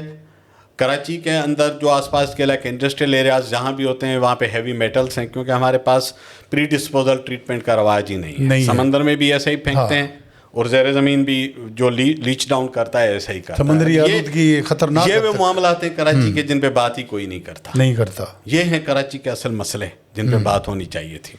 اسلام آباد کے حوالے کر دو, فلاں کر دو. نتیجہ کیا ہوا ہے اس پوری غیر ضروری فضولیات پہ بات کرنے کے, کہ کراچی کے اصل مسئلے پہ بات ہونا ہی ختم ہو گئی ہے.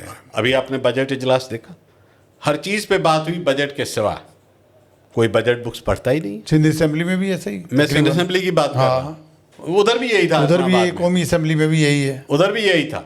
تو بات یہ ہے کہ جو بجٹ اور جو اصل چیزیں تھیں جن پہ بات ہونی چاہیے تھی, ہم کراچی کے معیشت کی بات کر رہے ہیں, کراچی کے شہر کی بات کریں, کسی نے 2 ہندسے نہیں بتائے.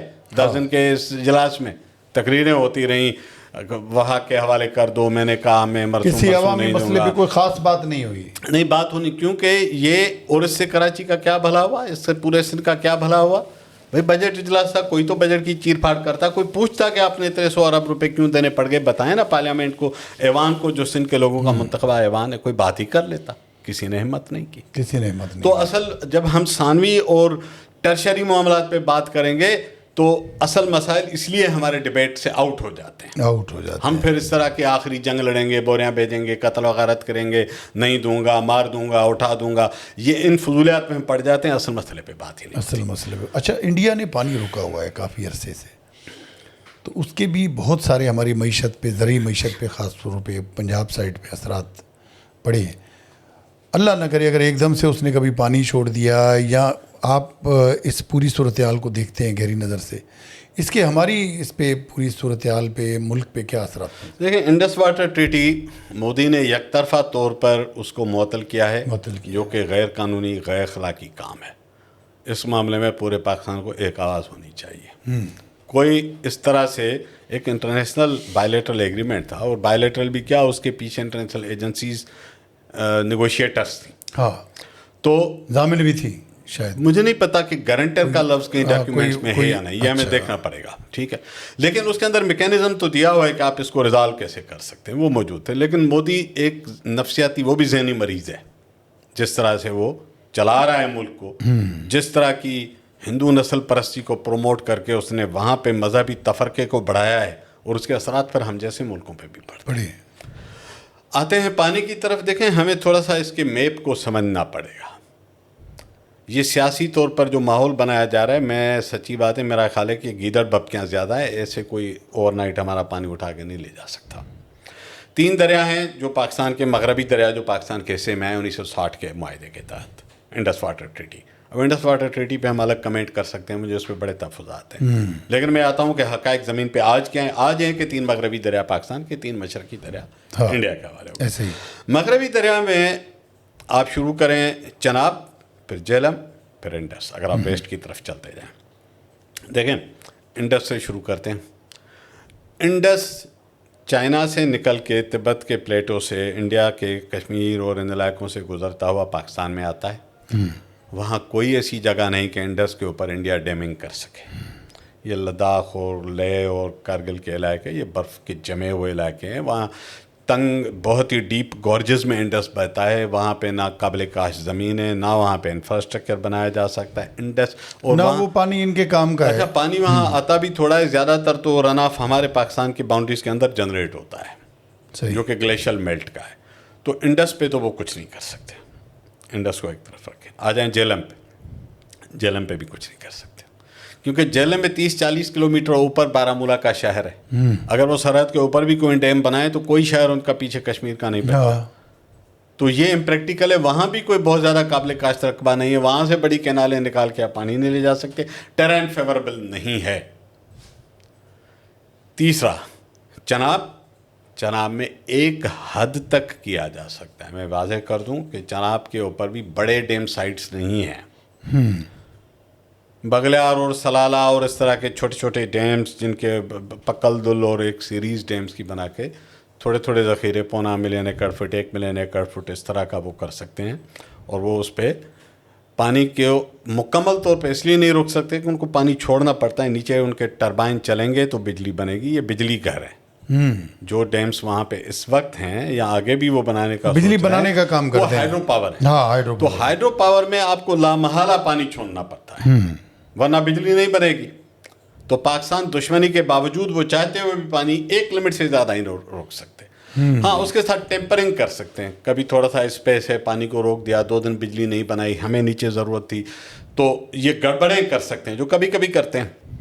شارٹ ٹرم امپیکٹ ہوتا ہے، 2-3-4 دن کا آ سکتا ہے، لیکن وہ بھی خریف میں نہیں ہو سکتا. پرابلم جو چیلنج آ سکتا ہے وہ ربی میں اور ارلی خریف میں آ سکتا ہے، جہاں پہ ہمیں پانی کا شارٹ فال ہوتا ہے. ان دونوں میں ہمیں چناب کے فلوز دیکھنے پڑیں گے. یہ ایک اسٹیج ہے جہاں پہ وہ ٹیمپرنگ میں، پھر کہتا ہوں آگے خریف میں تو یہ کچھ نہیں کر سکیں گے. پچھلے سال 10 لاکھ کیوسک چناب میں بڑھ رہا پانی، پورا پنجاب کو ڈبویا ہوا تھا چناب نے. تو وہ ان کے تو اوپر سے اپنے علاقے ڈوب چکے تھے. تو پانی کو روکنا کوئی مذاق نہیں ہے. اتنی بڑی ڈیمنگ وہاں پہ سائٹس ہی نہیں ہے. تو یہ نفسیاتی طور پر ہمیں زیادہ ہراساں کرنے کی کوشش. اثرات ہوں گے. میں پھر کہتا ہوں کہ چناب کے اوپر محدود اثرات ہو سکتے ہیں. یہ نہیں ہے کہ پاکستان کا پانی بند کر دیں گے, کہنا ہے کہ ایک قطرہ نہیں چھوڑیں گے, ان کے لیے ممکن ہی نہیں. یہ فضول قسم جیسی یہاں پہ یہ تاریخیں ایجاد ہوتی ہیں جو آپ بتا رہے تھے کہ کراچی تھا ہی نہیں, فلاں لے آیا تھا. یہ ایسی تاریخ ہے نا, یہ ہائیڈرولوجی ایسی ہی بتاتے ہیں. مودی کے جو بیٹھے ہیں نا ماہرین, وزیر وہ بھی اتنی ہسٹری جانتے ہیں, وہ بھی اتنے ان پڑھ جاہل ہیں. تو کوئی پانی پاکستان کا نہیں رکے گا. ٹیمپرنگ ہو سکتی ہے, لیکن میں کہتا ہوں کہ چونکہ اصولی اور اخلاقی طور پر یہ اس معاہدے کی وائیولیشن ہے, لہذا پاکستان کو دنیا کے ہائیسٹ فورم پہ جانے کا رائٹ ہے ہمارا. رائٹ ہے, صحیح.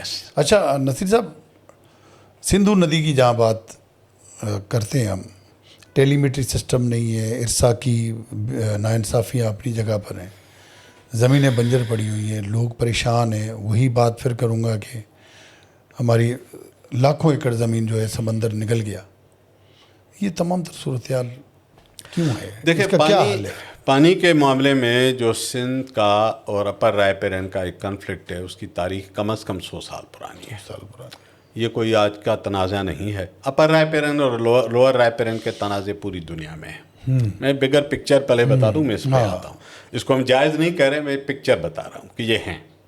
یہ سندھ کے کینال اور شاخوں پہ بھی ہیں. آپ کو پتہ ہے کہ کتنی لڑائیاں اس پہ, میرا پانی کا حصہ بہا دیا, قتل ہو جاتے ہیں. تو یہ ایک پرانا تنازع ہے جو کم از کم 100 سال پرانا ہے. جب ستلج ویلی پروجیکٹ 20 کی دہائی میں بن رہا تھا, اس وقت جو انگریز انجینئر تھے جو سندھ کی نمائندگی کر رہے تھے بامبے گورنمنٹ کے بیہاف پہ, انہوں نے تب لکھا تھا, ایون جب تھل کینال بنا تھا تب بھی انہوں نے لکھا تھا کہ سندھ میں اس وقت اننڈیشن کینالز تھے جو کہ سیلابی کینال جنہیں کہتے ہیں. بیریجز وغیرہ تو بعد میں آئے. تو اس وقت بھی وہ اعتراض کرتے تھے کہ سندھ کے پانی کے حصے کے اوپر اثر پڑے گا, یہ اسکیمیں روکیں یا اس کو ری وزٹ کریں, اس کے ڈیزائن میں تبدیلی کریں. جو 100 سال پرانا قضیہ ہے. چونکہ اوپر جو بیٹھا ہے, جو اب دیکھیں مودی اوپر بیٹھا ہے تو وہ بدماشی کر رہا ہے نا ہمارے ساتھ. 1948 میں انڈیا اوپر تھا, گیٹس اس کے پاس تھے, اس کا کنٹرول تھا. تو یہ اوپر والے کے پاس پانی کے معاملے میں اب وہ اخلاقیات, حالانکہ ایک ریاست میں رہتے ہیں, ایک ملک میں رہتے ہیں, اصولی طور پر ایک معاہدہ بھی 1991 کا موجود ہے, ادارے موجود ہیں, ارسا موجود ہے, وابڈا موجود ہے, CCI موجود ہے. تو ایک پاکستانی کی حیثیت میں میری توقع اور خواہش کیا ہوگی کہ جو آئین اور قانون کے حساب سے میرا شیئر جائز ناجائز جو بھی آپ نے طے کیا تھا, تحفظات تو تھے 1991 کے معاہدے پہ, میں کہتا ہوں جو بھی طے کیا تھا وہ تو دے دیں بھائی. ہم مودی کے سامنے لڑتے ہیں جس اصولوں پہ, کم از کم وہ تو اپنے ڈاؤن اسٹریم کے ساتھ ٹیلی میٹری سسٹم بھی نکال پھینک دیا, نیا لگا نہیں رہے. سسٹم مشرف کے دور میں لگا اور لگا ہی نہیں, یا گم ہو گیا, غائب ہو گیا سر زمین. کوئی پوچھنے والا نہیں ہے اس ملک میں, کوئی جواب دینے والا نہیں ہے. اب دوبارہ اس کی بات ہوئی ہے کہ لگایا جا رہا ہے, خدا کرے لگائیں اور چلائیں.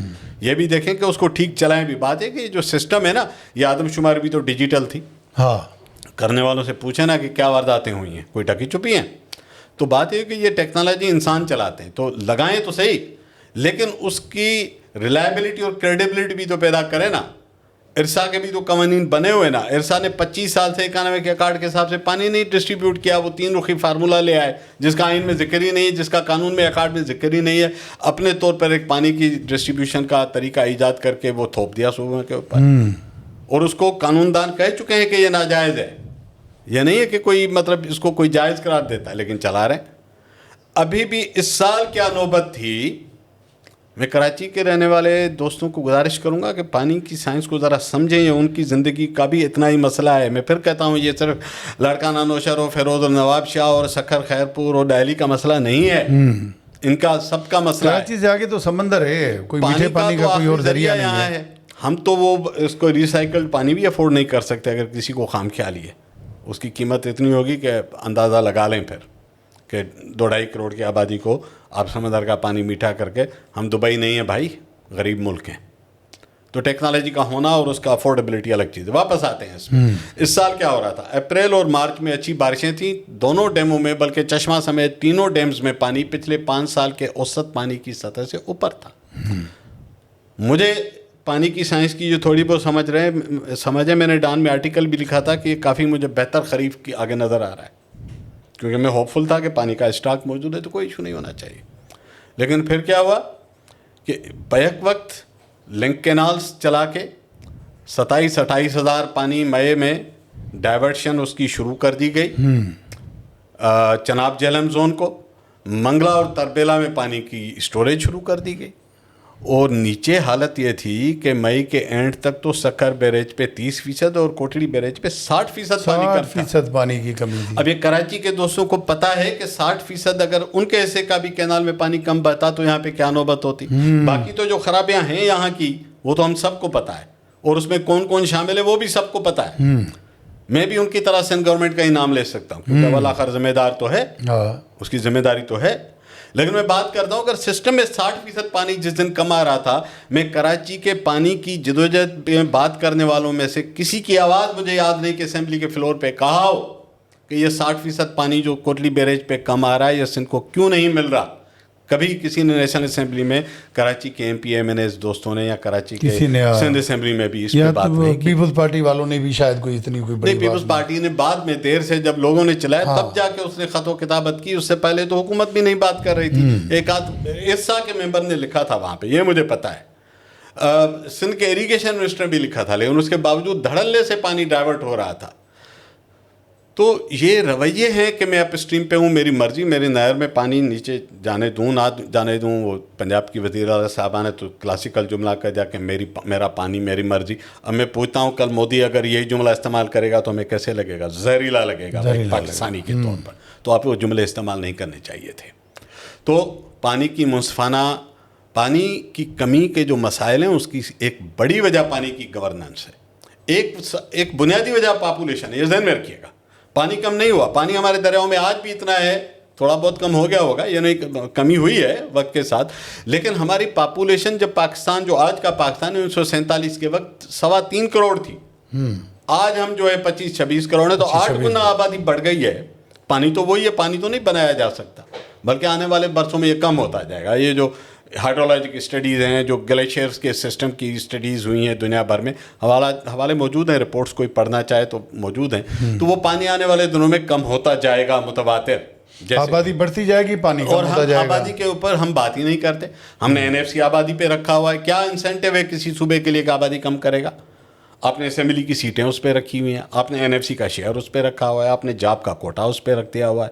تو جب آپ کوٹا کو میں ایک اور فریم میں دیکھتا ہوں، ڈس ایڈوانٹیج لوگوں کو بینیفٹ ہونا چاہیے۔ حالانکہ اس کو تو اگر یہ مہذب کنٹریز ہوں تو وہاں تو کم ہونا چاہیے کہ بھائی آبادی کم کرو اپنی۔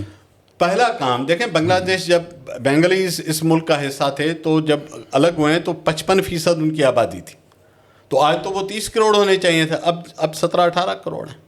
اچھا جی، انہوں نے اپنی آبادی کو کنٹرول، ابھی بھی بہت بڑی آبادی ہے، مطلب ان کے پاس بھی بہت بڑے مسائل ہیں۔ آبادی 17-18 کروڑ چھوٹی آبادی تو نہیں ہے، لیکن میں کمپیئر کر رہا ہوں کہ انہوں نے بیٹر مینجمنٹ کی پاپولیشن، ہم وہ نہیں کرتے۔ ہمارے اسکول کم پڑھ رہے ہیں، ہماری اسپتالیں کم پڑھ رہی ہیں، ہماری دوائیاں کم پڑھ رہی ہیں۔ ابھی تو کرپشن ہے، میں کہتا ہوں 100% پیسے لگا لیں، اس کے باوجود کمی رہے گی، کیونکہ ہر سال 50 لاکھ نئے لوگ پاکستان میں ایڈ ہو رہے ہیں۔ آپ کے 50 لاکھ تو کئی ممالک کی مجموعی آبادی بھی نہیں ہے، چھوٹے چھوٹے ممالک کی۔ 70-80 لاکھ یہ بگر پکچر کو دیکھنا پڑے گا۔ پھر پانی کی گورننس ہے، 60% پانی ہمارا سیپ ڈاؤن ہوتا ہے جو کہ ریکور نہیں ہو رہا۔ تو بہت سارے ڈائمینشن ہیں پانی کے، اتنے مسئلے کہ میں اس کو اگر میں محدود کروں، ایک مسئلہ آبادی، دوسرا مسئلہ پانی کی گورننس، اس پہ بات ہونی چاہیے۔ اچھا نصیر صاحب، ایک پولیٹیکلی معاملات جو ہیں اس کو آپ خاص طور پہ سندھ حکومت کی پرفارمنس ایک تو 18 سالہ، اس کے علاوہ وفاق میں بھی آپ دیکھتے ہیں کہ یہ NFC کا کیس ہو، پانی کے معاملات ہوں، دیگر معاملات ہوں، اس پر اس پوری مجموعی صورتحال جو ہے سندھ حکومت کی کارکردگی کس نظر سے آپ دیکھتے ہیں؟ دیکھیں، سندھ حکومت کی مجموعی کارکردگی تو بہت مایوس کن ہے، اس میں کوئی شک نہیں ہے، لیکن اس کو اگر ہم سیکٹر وائز دیکھیں گے، کچھ چیزیں انہوں نے اچھی کی ہیں، تھوڑی بہت میں کہہ سکتا ہوں، جو جس کا کام اچھا ہے اس کا مطلب کچھ سڑکیں سندھ میں بہت اچھی ہوئی ہیں، انٹر ڈسٹرکٹ روڈز، مین روڈز، ہائی ویز، ان کی کوالٹی بہتر ہوئی ہے، کنیکٹیوٹی امپروو ہوئی ہے، بیریجز، اپنا پلیں بنی ہیں دریا کے اوپر، اس سے کنیکٹیوٹی امپروو ہوئی ہے ایک چیز۔ بلکہ فیڈرل گورنمنٹ کا تو روڈ سب سے برے حال میں ہے، نیشنل ہائی وے اتھارٹی کا بدترین حالت میں ہوتا ہے۔ اچھا، اس کے کمپیریزن میں جو سندھ گورنمنٹ کی اپنی سڑکیں ہیں وہ نسبتاً بہتر ہیں۔ ٹرشری ہیلتھ جو اوپر کی لیول کی ہے وہ کافی بہتر ہوئی ہے. NICVD is good institute. Gambat institute کو دیکھ لیں, چائلڈ ہیلتھ کے جو انسٹیٹیوٹس ہیں ان میں بھی خرابیاں بہت ہیں. ایسے نہیں ہے کہ وہ خرابیوں سے پاک ہیں, لیکن میں کہتا ہوں کہ نسبتاً بہت بہتر ہوئے ہیں. تو کچھ چیزیں جو ان کی بہتر ہیں ہم ان کا کریڈٹ دینا چاہتے ہیں. لیکن میں جو سب سے بڑا مسئلہ دیکھتا ہوں, ایک سندھ میں میرٹ نام کی چیز کا تصور ختم ہو گیا ہے. آپ اپنی اہلیت کے بنا پہ کوئی جاب نہیں لے سکتے, کوئی کام نہیں ہو سکتا. میرٹ صرف جاب لینے کا نام نہیں ہے. میرٹ کا مقصد ہے کہ قانون کی حکمرانی ہو, میں شہری ہوں, میں ٹیکس دیتا ہوں, میں اس ملک میں رہتا ہوں, اس صوبے میں رہتا ہوں, میرا یہ کام اس پروسیس کے تھرو خود ہی ہو جانا چاہیے. وہ نہیں ہو سکتا سندھ میں. ویسے تو پورے پاکستان میں مسئلہ ہے, ایسی بات نہیں ہے, لیکن جو بدترین صورتحال سندھ میں ہر چیز پہ کرپشن سسٹم, ہر ڈیسک پہ پیسہ دینا ہے. آپ پیسہ دیے بغیر یہاں سانس بھی نہیں لے سکتے. یہ ایک دوسرا بدتر مسئلہ. بیڈ گورننس, مطلب باقی میکرو اسکیل کی کرپشن پورے ملک میں, اسلام آباد میں بھی ہے, ٹکا کے کرپشن, ایسی بات نہیں ہے, ہر صوبے میں. لیکن یہ جو ڈے ٹو ڈے افیئر ہے نا شہری کا, کہ ایک چھوٹی سی معمولی سی چیز کے لیے ایک کاغذ کو ایک ٹیبل سے اٹھا کے دوسرے تک لے جائے, اس کے لیے بھی پیسے, اس کے لیے بھی پیسے. تو ہر چیز پہ جو یہ پیسے کا کاروبار بڑھ گیا ہے. اب سمجھے تھا, شروع سے تھا, یہ نہیں کہ نہیں تھا. میں نے تو جب سے آنکھ کھولی ہے دیکھا, اب اس کی شدت اتنی بڑھ گئی ہے. تو اہلیت کے اوپر آپ جاب نہیں لے سکتے, آپ کا تبادلہ نہیں ہو سکتا, پوسٹنگ نہیں ہو سکتی. تو یہ اوور آل جو ڈے ٹو ڈے گورننس ہے, ایک تو یہ خرابی ہے. دوسرا, سندھ کے تمام چھوٹے بڑے شہروں کی حالت بدتر ہو گئی ہے. بجلی, گیس, یہ صرف ہمارے دوست کراچی بات کرتے ہیں. کاش کہ یہ پوری سندھ کی بات کریں, پورا سندھ ان کے ساتھ کھڑا ہو جائے. مجھے کوئی شہر بتا دیں جو کراچی سے بہتر ہے, بھلا یہ بتا دیں. کوئی نہیں ہے. منصفانہ طور پر تمام شہروں کا یکساں بیڑا غرق کیا. کوئی ایک UC نہیں ہے, کوئی ایک یونین کاؤنسل, کوئی ایسا. دیکھیں میں کہتا ہوں ٹیسٹ کیس یہ ہے کسی بھی شہر کے اچھے نظر آنے کا, عام دنوں میں نہیں. 20 ملی میٹر بارش کے بعد وزیر صاحب پیدل اپنے شہر میں گھوم کے دکھا دیں. 20 ملی میٹر بارش, میں بڑی بارش کی بات نہیں کر رہا, 100 ملی میٹر کی بات نہیں کر رہا. وہ سکھر ہو, وہ لڑکنا ہو, وہ نوشہر ہو, فیروز ہو, سوائے شاید مٹھی شہر مجھے کیسا نظر آتا ہے, اس کا ٹیرین فیوریبل ہے, وہاں پہ پانی نکل جاتا ہے. لیکن باقی جو مین اسٹریم دریا کے ساتھ آباد علاقے ہیں, جہاں پہ ڈھلوانے ہیں, جہاں پہ پانی کی نکاسی کے چلے, جیسے کوئی ایک شہر 20 ملی میٹر بارش کے بعد چلنے کے قابل نہیں ہوتا آپ کا. تو شہروں کے انکروچمنٹ حد درجے کی اگلیفیکیشن ہو گئی ہے شہروں کی, بجائے بیوٹیفیکیشن کے اگلیفیکیشن ہوئی ہے. گراؤنڈ واٹر برباد ہے. پینے کا پانی پورے سندھ میں کیا, وہ تو خیر بدقسمتی سے پورے پاکستان میں پینے کے قابل نہیں ہے. جو ٹیپ سے آتا ہے, نلکے سے آتا ہے, وہ پینے کا پانی نہیں ہے. اسلام آباد میں بھی نہیں ہے, میں آپ کو بتا دوں. سوائے کچھ جو تھوڑے بہت جو انہوں نے فلٹر پلانٹس لگائے ہیں, وہ بھی سارے ٹھیک نہیں ہیں, ان میں بھی خرابیاں ہیں. ان کا بھی پانی ٹیسٹ ہوا ہے, اور گورنمنٹ آف پاکستان کے اپنے اداروں نے کر کے بتایا ہے. لیکن سندھ میں یہ صورتحال ہے کہ آپ اسپتالیں نہیں بناتے ہیں اور اس پہ فخر کرتے ہیں اور اس کے فیتے کاٹتے ہیں, اس پہ تختیاں لگاتے ہیں. وہ کام کیوں نہیں کرتے کہ اسپتالیں ویران ہوں؟ ہاں ویران ہو, لوگ جائیں اسپتالوں میں لوگ کیوں دیں؟ آپ کے کم از کم 60% آبادی پورے پاکستان کی جو اسپتالوں کے بستروں پہ جاتی ہے, اس کا 60% پانی خراب ہونے کی وجہ سے جاتی ہے. وہ چاہے کراچی ہو, وہ چاہے ڈیرہ اسماعیل خان ہو. تو یہ وہ چیزیں ہیں جو سندھ گورنمنٹ کو بہتر کرنی تھی. سندھ گورنمنٹ نے مجموعی طور پر, اگر میں اوور آل کہوں, میں نے 2-3 جو اچھے سیکٹر تھے میں نے بتا دیے. بحیثیت مجموعی سندھ 18 برس میں آگے جانے کے بجائے کئی معاملات میں مزید پیچھے چلا گیا. تو یقیناً ہم سب کو ان معاملات کا جائزہ بھی لینا چاہیے, اور سندھ کے حکمرانوں کو نصیر میمن صاحب کے الفاظ پر جو ہے وہ غور بھی کرنا چاہیے کہ سندھ کے ساتھ ایسے کیوں ہوا ہے, بجائے ہم آگے جانے کے ہم پیچھے کیوں ہوئے ہیں. ہماری ترقی کا جو عمل تھا, جو مزید بہتر ہونا تھا, وہ اب تک کیوں ہوا ہے. تو نصیر میمن صاحب اتنی بڑی شخصیت ہیں کہ 5-6 گھنٹے بھی اگر ہم بات کریں تو میرے خیال میں ان کی باتیں کم نہیں ہوں گی, ان کے دلائل کم نہیں ہوں گے. لیکن وقت کی کمی اور کچھ اور معاملات کی وجہ سے فی الحال یہیں پر گفتگو کو ختم کرتے ہیں, اور اس امید کے ساتھ کہ انشاءاللہ بہت جلد نصیر صاحب کے ساتھ ہم دوبارہ سایہ پوڈ کاسٹ کے اسی اسٹوڈیو میں ملیں گے. تب تک کے لیے دیجیے اجازت. اللہ حافظ.